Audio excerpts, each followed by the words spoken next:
4.13 총선의 룰을 놓고 새누리당 친박계와 비박계의 갈등이 고조되고 있습니다. 이한구 공천관리위원장, 위원장으로 들어서자마자 공천 부적격자를 걸러내겠다. 저성과자, 비인기자, 그리고 국정 운영을 저해한 자들, 그들이 바로 부적격자다. 이런 말을 해서 비박계의 신경을 건드렸던 거 여러분 기억하시죠? 그런데 지난주에는 광역시도별로 한 자리에서 네 자리까지는 우선 추천 지역으로 정하겠다. 이런 방침을 내놨습니다. 그러자 김무성 대표가 분노했습니다. 100% 국민이 뽑는 상향식 공천인데 당이 좌지우지할 수 있는 우선 추천 지역을 수십 개 만들다니 이건 말도 안 된다. 뭐 이런 얘기였죠. 결국은 비박계 의원들 솎아내고 그 자리에다가 청와대가 보낸 진박 인사들 심으려는 게 아니냐 이런 의심의 목소리도 나오고 있는 건데요. 자, 이분의 얘기 직접 들어보겠습니다. 비박으로 분류되는 분 김용태 의원 연결이 돼 있습니다. 김 의원님 안녕하세요. 안녕하십니까, 김용태입니다. 요즘 공천 놓고 돌아가는 당 상황 어떻게 보고 계세요?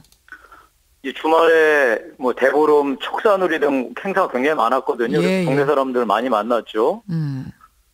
정말 그렇게 계속 집안 싸움 하다가는 큰일 난다. 이 가랑비에 옷 젖는다고 정신들 차리라라고 하는 이런 우리의 목소리를 많이 들었습니다. 어떤 점이 김용태 의원은 특히 더 우려스러우세요? 저쪽은 사실 싸움하다가 이제 갈라선 상황이고 야당은요. 예. 우리는 이제 갈라서지는 않았지만 예. 모든 언론 보도의 초점이 당내 갈등에 있다 보니까 예. 우리 국민들께서는 선거구도 확정 안 됐다고 그러지, 법안들도 통과 안 됐다고 그러지. 그런데 당신들은 싸우기만 하고 뭐 하는 사람들이냐. 그런 점. 국회가 이렇게 해서 국민들한테 펴달라고 빨간 옷 입고 파란 옷 입고 돌아다닌다고 펴줄 것 같으냐 이런 말씀하시더라고요. 예. 그런 얘기 들을 때 덜컹하셨어요. 자, 그렇다면 친박과 비박 갈등의 핵심적인 문제 좀 짚어보죠. 이한구 공천관리위원장은 당당하게 말합니다. 아무리 상향식 공천이라고 해도 예비 후보들 중에 불량품들은 걸러낸 뒤에 국민 앞에 내놔야 되지 않겠느냐 고르라고. 예. 거기에는 저성과자, 비인기자, 국정운영 방해한 자들이 들어간다. 이런 얘기인데, 기준인데. 일단 이 얘기 어떻게 생각하세요? 저는 이제 절반은 맞은 말씀하신 것 같고요. 예. 절반은 조금 이제 오해의 소지가 있는 말씀을 하신 것 같은데 아까 국민들 보시기에 문제가 있는 후보, 그래서 우리가 면접을 지금 하고 있거든요. 그렇죠. 이 면접에서 사실은 국민들이 보시기에 너무나 터무니없는 후보들이 있을 수 있습니다. 왜냐하면 예비후보 등록이나 공천 신청이라는 게 그냥 신청하면 되는 거니까요. 따라서 그런 부분에서는 면접에서 충분히 걸러낼 수 있다. 아마 이런 말씀으로 위원장님 말씀하신 것 같고. 자, 그런 부분은 이해가 되는데. 예, 두 번째는 저성과자나 비인기자는 그거를 골라낼 사실 기준이 없습니다. 그 기준을 예전에는 공천심사위원회가 전권을 휘두르다 보니까 바로 어떤 일이 벌어졌느냐. 공천 학살이 벌어진 겁니다. 그렇죠. 우리 공심위는 분명히 예전 공심위도 기준을 갖고 후보들을 잘라내긴 했지만 그것이 결국 18대 19대 모조리 다 반대패에 대한 제거였다라고 하는 공천 학살로 기록되고 있습니다. 그렇죠. 따라서 이번에 우리가 지금 하려고 하는 것은 이것을 공심위가 하는 게 아니고 이 해당 지역의 주민들로 하여금 하자라고 하는 게 상향식 공천이니까요.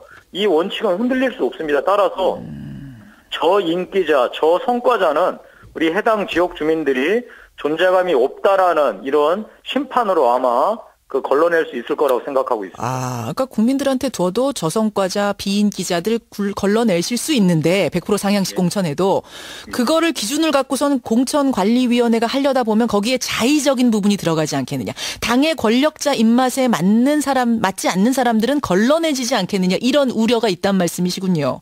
그렇죠. 우리 18대 때나 19대 때나 공천관리위원 면면을 보면 다들 신망받는 분들이었습니다. 그때도. 근데 결과가 나왔을 때 보니까 결국은 반대파에 대한 이 학살이었다라고 우리가 정치사에 기록되어 있지 않습니까? 따라서 이거는 결국 사람이 해서는 안 되고 시스템, 특히 국민에 의해서 이 후보들이 결정되는 상향식밖에 답이 없다라고 저희가 오래전에 이미 결정을 하고 준비를 해왔던 겁니다. 따라서 이 이외에는 방법이 없습니다. 이 이외엔 방법이 없다. 근데 어쨌든 이한구 위원장은 이대로 나는 밀고 나갈 것이다 라고 하면서 더 구체적인 방안을 하나 내놨어요. 뭐냐면 광역시도별로 한 지역구에서 많게는 3-4개까지 우선 추천을 하겠다. 반드시 하겠다라는 겁니다. 이거 다 합치면은 한 40에서 50개 정도 자리는 우선 추천 자리로 후보를 내려보낸다는 거예요. 거기에 누가 들어가느냐? 당원 당규에 보면 여성과 장애인 등 정치적 소수자의 추천이 반드시 필요하다고 생각하는 지역에는 예외적인 공천이 가능하다라는 조항이 있다는 겁니다. 요거에 따라서 한 그 40, 50개를 채워가겠다는 건데 요건 어떻게 보세요? 그러니까 당원 당규대로 하면 됩니다. 저는 이한구 위원장님께서 말씀하신 것은 우리가 상대적으로 야당에 비해서 영입 경쟁에서 밀리고 있다라고 다들 지적하고 있지 않습니까? 그렇죠. 근데 이런 차원에서 우선 추천제를 활용하실 것 같은데요. 그러니까 근데 문제는 우선 추천제가 아까 우리 진행자께서도 말씀하신 대로 정치적 소수자 이분들은 쉽게 얘기하면은 경선에 그냥 나가면은 기성 후보들한테 밀릴 것 같으니까 우선 추천해 주는 거거든요. 그렇죠. 근데 이 말은 또다시 확대 해석하면 어떤 말이냐면 어떤 말입니까?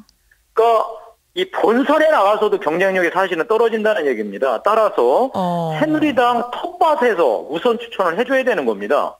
그러다 보면 수도권에서는 정말 극히 일부 지역으로 국한될 수밖에 없고요. 그다음에 원래 우리 전통적인 텃밭인 영남 지역에서 이제 가능할 텐데요. 일단 수도권부터 살펴본다면 수도권은 솔직히 말씀드리면 강남 3구죠. 그렇죠. 이 강남 3구에 지금까지 얼마나 많은 소위 우선 추천이란 이름으로 사람들을 내려 꽂았습니까? 저는 과연 이것을 지금 우리 이한구 위원장이 염두에 두고 말씀하셨느냐 그렇게는 생각하지 않습니다. 그러면은 남는 것은 결국 영남 텃밭에서 우선 추천제를 이제 활용하시겠다는 뜻인데, 근데 그렇게 된다면 어떤 일이 벌어지느냐? 누군가 특정인을 속아내기 위한 방법으로 우선 제치를 사용하는 게 아니냐라는 오해를 살 수가 있습니다. 누군가 거기서의 누군가는 결국은 친박계 눈밖에 난 비박 인사가 되지 않겠느냐? 근데 저는 만약에 그 사람들을 내쫓고 나서 본인들하고 가까운 사람들을 심는다면 그게 바로 공천학살이거든요.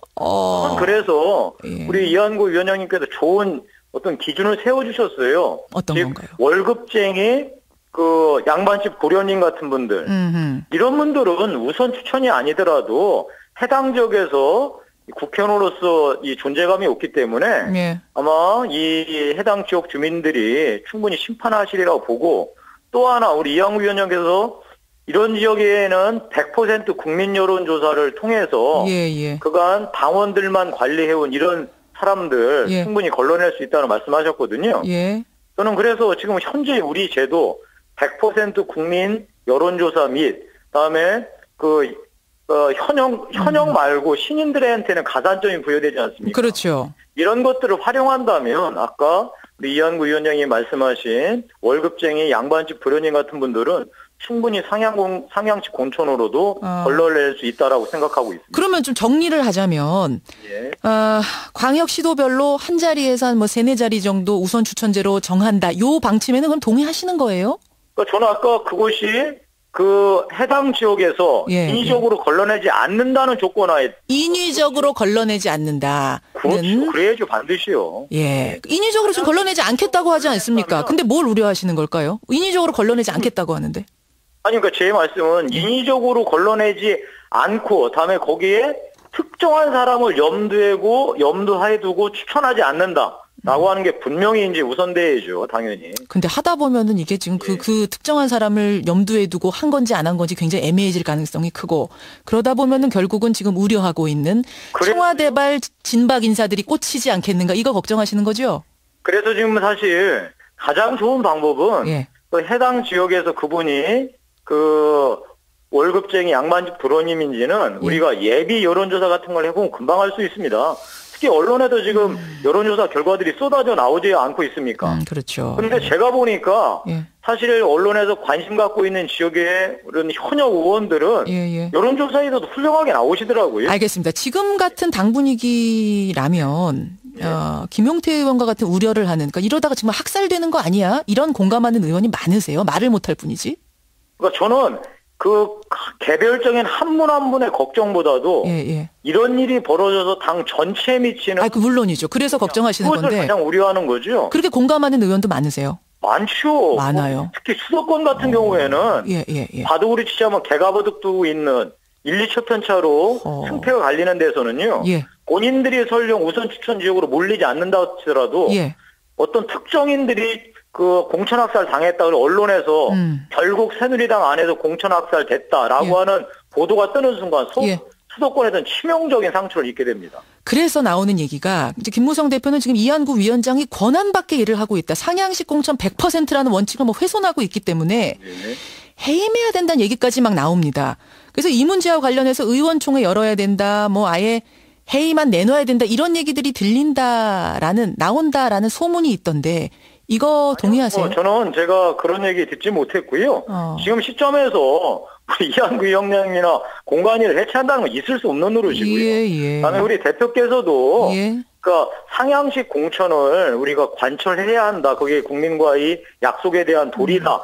아마 이런 것을 강조하는 차원에서 얘기하신 것이 설마 그런 일을 하실 수 있겠습니까? 그건 알겠습니다. 있을 수 없는 노릇입니다. 예. 분위기 어떤지 좀 살펴봤습니다. 김용태 의원 고맙습니다. 예, 고맙습니다. 예, 새누리당 비박계 입장 김용태 의원 통해서 들었습니다.